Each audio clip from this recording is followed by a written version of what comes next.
The goal of this video really is to, one, provide information. Through this journey with anxiety, one of the biggest lessons that I have learned or relearned is that knowledge truly is power, especially when dealing with anxiety and we feel so alone, like I'm the only one that's experiencing this, or I'm the only one that's having these symptoms in this way. You are not alone. And the second reason for creating this video, really, as you'll learn in one of my tips, I have found that talking about anxiety and sharing my journey has really helped me. And so this video is just as much for me as it is you. What's up, guys? My name is Hannah, the founder of Well. I am a holistic coach helping empower you on your journey to well. One of the things that we do in every video, and it seems very fitting to do in this video as well, is we throw ourselves a little 10-second dance party. It's really just something that I find really fun,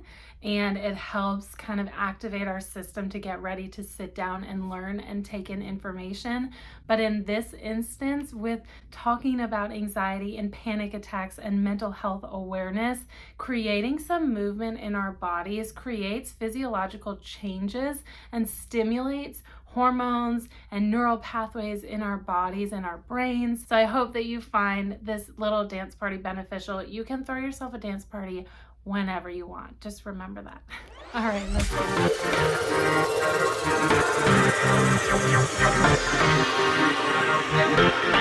So in this video, we are going to talk briefly about what anxiety is. I'm going to be sharing a lot about my journey with anxiety, and the reasoning behind that really is to show you that you are not alone, that a lot of people deal with anxiety and it's okay to talk about it. And then we're going to get into 5 tips that have really helped me in my journey with anxiety so far, that are not hopefully ones that you've heard before. They're a little bit different, and so I hope that they speak to you and that they benefit you. So to get started, I want to remind you that anxiety manifests in so many different ways, physically and mentally and emotionally, for everyone. So just because your anxiety doesn't look like someone else's doesn't mean that it's not valid or it's wrong or something's wrong with you. Something that I've learned in having conversations with my friends and my family that also deal with anxiety is a lot of times it seems like a lot of the people that I have met, their anxiety really manifests in their chest or their stomach.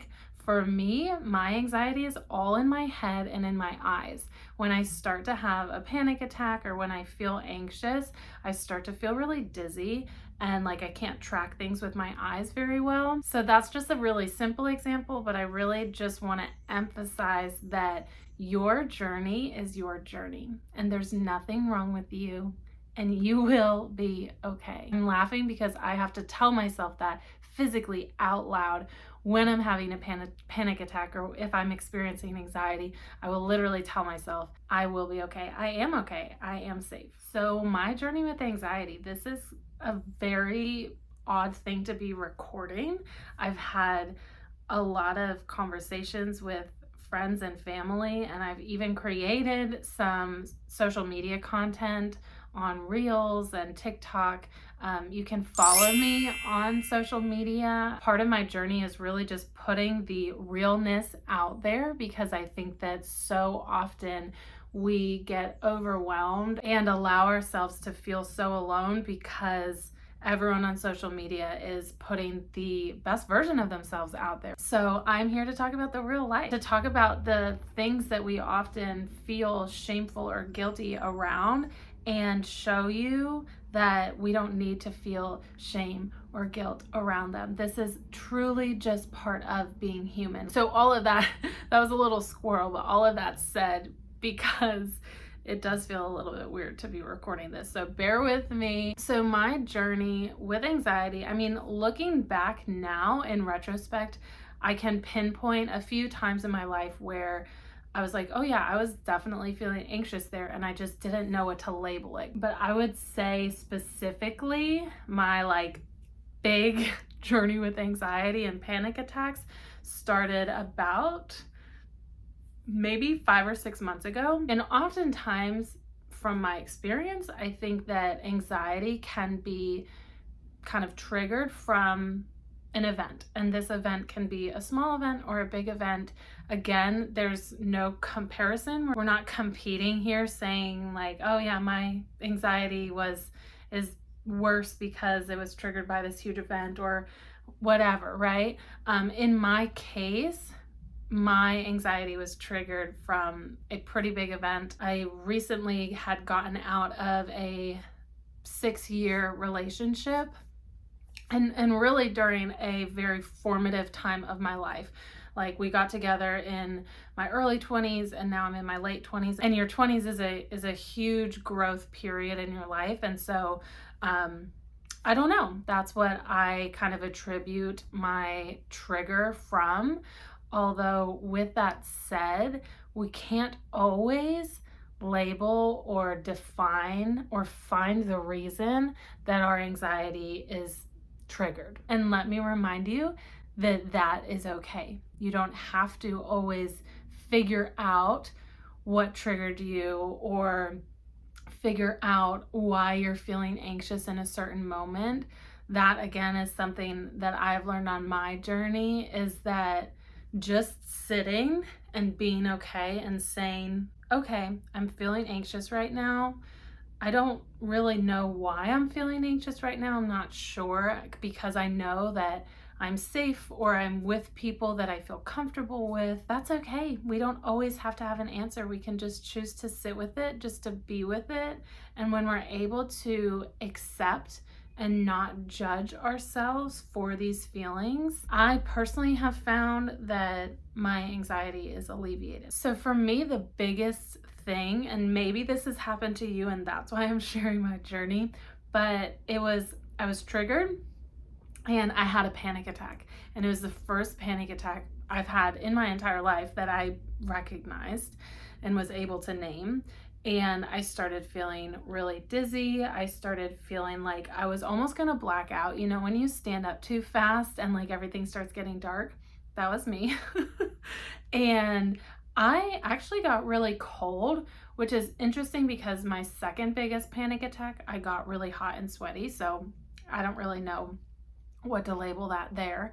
But I got really cold and super tired and I just had to lay down. And for me, moving from that point on, in the beginning, I was just super afraid. I didn't know what was happening to me. I didn't understand why it was happening. I surrounded myself with this shame and guilt that I shouldn't be feeling this way and that I shouldn't be talking about it, and people are gonna judge me, something is wrong with me, or I'm flawed in some way, and I shouldn't be dealing with anxiety. Like, I do so much. I eat healthy, I exercise.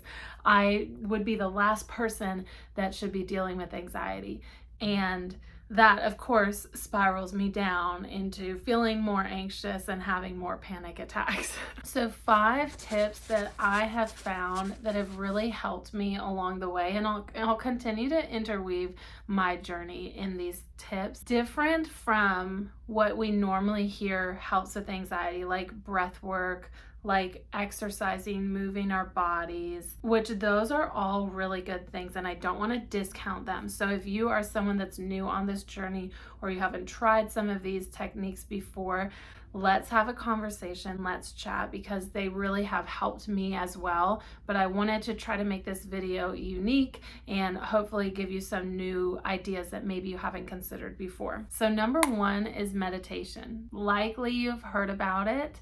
Hopefully you've tried it, but the science behind meditation for me regarding anxiety is truly helping our brains, teaching our brains to go from, in our nervous system, right, to go from that fight or flight to relaxed and calm. And when we are triggered and when we're experiencing anxiety or having a panic attack, what's happening in our bodies is that fight or flight is being stimulated. And so our nervous system is telling our brain and our bodies something is wrong. I'm in danger. You have to get out. This kind of stems back to hunter-gatherer times, when we might have been being attacked by an animal, or we were in this famine time and we didn't have food, when we are stressed out, when we're feeling burnout also, but especially when we're feeling anxious, our cortisol levels are going to rise. And so to have a tool to be able to lower that level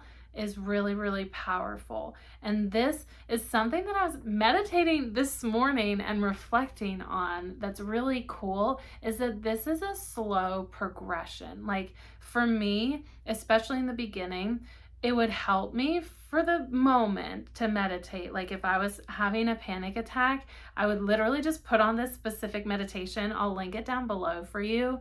And that one just really worked for me. Find what works for you, but that would bring me out of my panic attacks sometimes. But now I'm realizing months forward that my body is consistently less in that fight or flight. My cortisol levels, although I haven't tested them, but I can feel it in my body that my cortisol levels are consistently lower. And so I don't need to meditate to get out of a panic attack. I'm just having less panic attacks. The second tip that really helped me with my journey is learning about anxiety. It was something that I hadn't really ever dove into or learned about or explored for myself.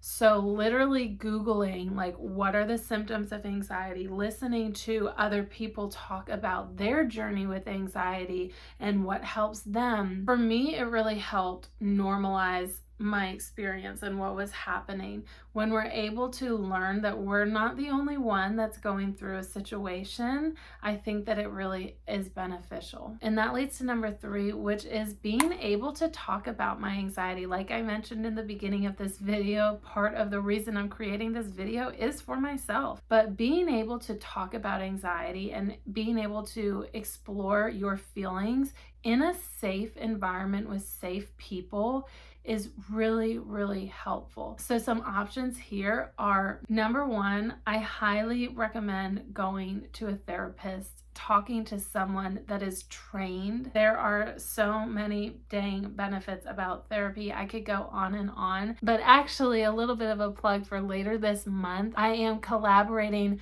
with a therapist and we are talking all about anxiety and dealing with anxiety. So be sure to hit that like and subscribe button and that bell button so you don't miss when that video drops. Other options is hopefully you have a friend or a family member that you're able to talk to. If you don't have anyone to talk to, please reach out to me. I am completely here to hold space for you in a non-judgmental and safe environment. One of the biggest turning points for me that I can pinpoint is I had this friend that I was supposed to hang out with and I was feeling really anxious about it for whatever reason. And I said, you know what? I'm not going to do this to myself anymore. I'm just going to tell her how I'm feeling. And so I reached out and I said, listen, I've been dealing with anxiety and panic attacks. This is really new for me. This is really weird. I don't know how to handle myself. And whatever plans we have, it's making me feel a little bit anxious. Can we do this instead? Would that be okay with you? And she responded with such love and acceptance and was actually able to say, like, hey, yeah, I deal with anxiety too. Like, it's completely not a big deal. We can go do this other thing. I'm here for you. And that, one, really helped deepen our relationship, but 2, it really helped me be able to continue to go out and have those plans without feeling like I had to push through this anxiety, because that never works when in my experience, when I'm like, I just have to push through this and I'll get through it. The anxiety always gets worse for me. Number 4, I jumped the gun a little bit. Number 4 is go to therapy. I highly recommend going to a therapist, someone who is trained. You can get really, really great tips. And number 5 is more of a physical tip, but make sure that you are eating enough and that you're regulating your blood sugar. One thing that fasting does, especially for women, raises our cortisol levels. It's that stress response. And having something that raises our cortisol levels in short-term periods is not a bad thing, like doing HIIT cardio or doing a CrossFit workout, but fasting and not giving yourself a break, like I was fasting every single day, I think just over time it raised my cortisol levels gradually until it got to a point where my body was like, what the fuck is going on? You need to calm down. And so a huge part of my journey has been going to a nutritionist, learning ways that I can keep my blood sugar balanced, really help myself lower those cortisol levels and have them stay at a consistent rate. So another plug is later this month, I am collaborating with my dear friend who is a nutritionist, and we are talking all about ways that we can easily incorporate some healthy foods to balance our blood sugar if you are someone that deals with stress and anxiety, which everyone deals with stress, so it's definitely a video that you can check out. I want to end in reminding you that this truly is a journey. If you are in a dark or tough place right now, let me remind you that it won't always be this way. A few months ago, I don't know that I would be able to create a video like this because it was such a crippling feeling that I was living with all the time. And by putting in work, by being mindful, by talking about it and dealing with my feelings, I've arrived to this place where, yes, I'm still anxious sometimes, and yes, I still have panic attacks, but I have a grasp on it. And I know and believe and trust that we are cyclical beings and we can spin into something just as easily as we can spin out of something. And that's the beauty of life. You will get through this. You are okay. You are normal, and you have people and resources to help you. So don't feel alone. Reach out. I would love to chat. If you want to schedule a consultation to work together, there's a link in my Instagram bio. You can also just text or email me. Thanks so much for watching. Just a reminder that we are doing a 4-week series, and this is just week 1 on stress and anxiety. So be sure to hit that like and subscribe and follow along.